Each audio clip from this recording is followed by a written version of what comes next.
Kag sa numero 1 sa mga balita, subong adlaw.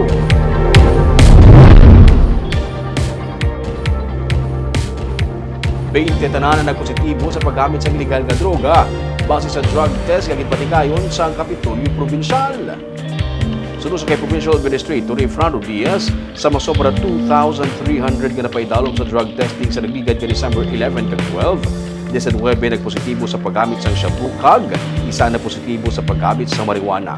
Kung lalabot sa 20, may 16 ka iban pa nga ang ilang resulta nakitaan nga mayara sang faint traces sang shabu. Sunod sa kay Diaz, ang resulta sang 36 ka nalakip sa mga nagpositibo kag mayara sang faint traces sang shabu ang ipaidalom sa confirmatory test. May isa ka semana sunod sa iya kag bagwa ang resulta.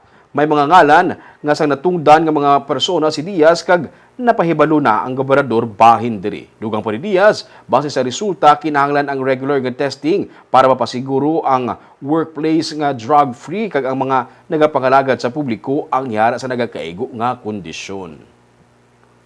I also informed Gov about this and we already talked na ang mga COS, JOs, or casuals that will be found positive will no longer be renewed. Ang ato naman yung regular employees na mag-positive will be subject to administrative proceedings.